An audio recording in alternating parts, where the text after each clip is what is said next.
안녕하십니까, 알림이 황희두입니다. 현재 김건희 녹취록 여파가 계속해서 이어지고 있습니다. 기독교인들은 김건희 씨를 접신한 여성이라고 비판하며 힘어드면 반대파 내칠 거라고 목소리를 높였습니다. 대부분의 시민들도 이게 맞는 반응이다. 대선 후보가 종교가 다를 수도 있고 다른 종교 행사에 참석해서 만날 수도 있지만 무속이라면 얘기가 다르다. 이런 반응들이 나오고 있죠. 이런 와중에 최근 200만 무당이 여의도로 모인다. 그러면서 집단 행동 조짐을 보이고 있다는 소식이 어제 오전에 전해졌는데, 심지어 정광훈 씨는 무속 논란 김건희 씨를 향해서 쌍욕을 날리기도 했습니다. 외신에선 김건희 녹취록 이후로 계속해서 김건희 발언을 보도하며 논란이 점점 커지고 있는데요. 윤석열 무당 조언받았다 논란, 학문침 시술까지도 언급했습니다. 이러니 도대체 대한민국이 어디로 가려고 이러나 걱정이다. 수없는 대선을 봐왔지만 이렇게 노골적으로 무당이 판치는 대선은 처음 본다. 윤석열이 되면 무당청을 만들겠구나. 이런 지적이 나오고 있고요. 특히 대한민국의 국격과 이미지가 한순간에 추락하는 거 아니냐. 어떻게 하루아침에 이렇게 국격을 낮출 수 있냐는 반응까지도 나오고 있죠. 이런 상황에 김건희 안티카페까지 등장했고요. 김건희 싫어하는 사람도 많은데 언론에서 원더건희 이런 식으로 김건희를 띄워주는 소식만 비추니까 마치 김건희 씨가 대다수의 호응을 얻고 있는 것처럼 착각하는 사람들이 있는데요. 택도 없는 소리고요. 그리고 최근 YTN이 발칵 뒤집혔죠.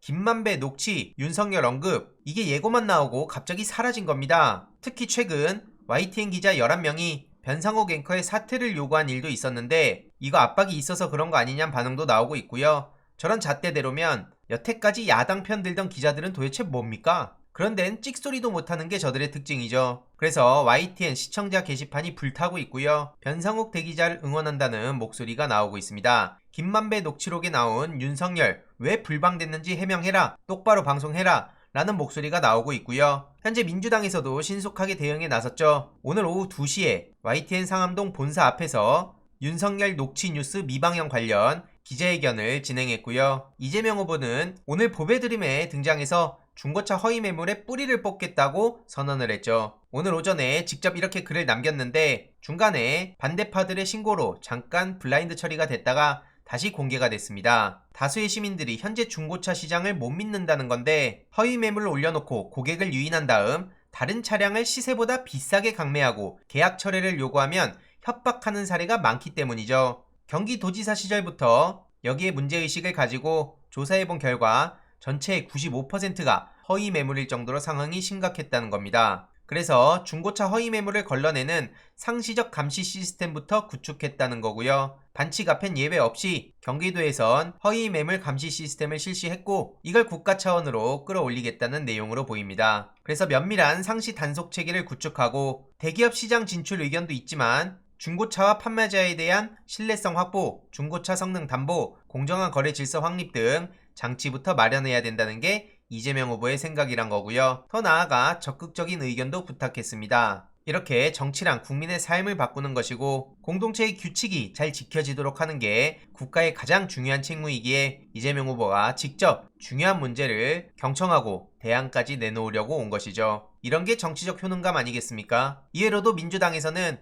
이재명표 35조 원 추경 추진한다며 강력한 의지를 보이고 있는데요. 송영길 대표는 자영업자의 피폐한 삶을 보전하는 마지막 추경이 될 거라며 보다 두텁고 대상을 확대해야 한다는 게 민주당 입장이라고 강조했습니다. 윤호중 원내대표는 자영업자의 고통을 위로하며 전전정 3원칙을 기준으로 추경 심사에 나서겠다고 했는데 전부 지원과 전부 보상, 사후가 아닌 사전 지원, 금융보다는 재정 지원, 이렇게 전전정이라고 합니다. 그래서 초당적 협력을 촉구한 거고 최강욱 최고위원은 손실보상 피해 인정률을 100%로 높이고 보상 하한의 확대를 진지하게 논의해야 된다고 목소리 높였고요. 김용민 최고위원은 기재부의 세수 예측 실패 소식은 홍남기 부총리의 소극적 재정 정책에 대한 불신을 키운다는 지적이 있다며 목소리를 높였죠. 이거 매우 중요한 이슈이고요. 설 연휴 때 여기저기 알려주시면 좋을 것 같습니다. 그리고 선거의 제왕 이해찬 민주당 전 대표가 윤석열 당선되면 조국 가족 몇 명 생길지 모른다. 그리고 이재명은 정직한 사람이다. 라면서 응원의 메시지를 전했습니다. 그러면서 절대 안 진다. 이렇게 자신감 있는 모습을 보이기도 했는데요. 선거의 제왕이기에 더더욱 든든하다는 생각이 들었습니다. 이에 대해서 이재명 후보도 속이 든든하고 편안해진다고 감사의 말씀을 전했고요. 단단한 지지와 응원이 헛되지 않게 남은 39일 온 힘을 다하겠다고 목소리를 높였습니다. 그리고 오늘 소확행 공약 56번째,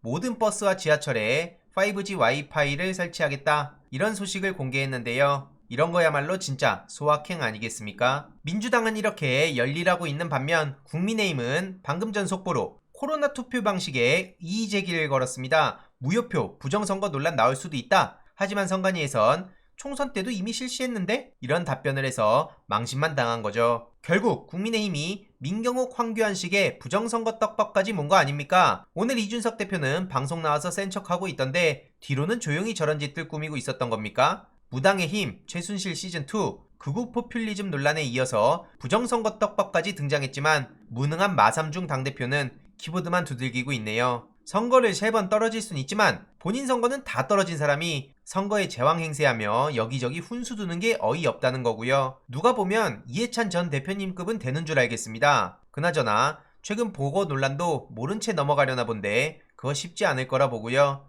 여러모로 다급해 보이는 건 이준석 본인 아닐까요? 아무튼 연휴 기간 동안 이재명 후보의 공약과 메시지도 간략하게 요약해서 계속 전해드리도록 하겠습니다. 이번 내용도 유익했다면 구독, 좋아요, 알림 설정, 멤버십 가입 정말 큰 힘이 된다는 점 말씀드리고 싶습니다. 이번 내용도 주위에 널리 공유 부탁드립니다.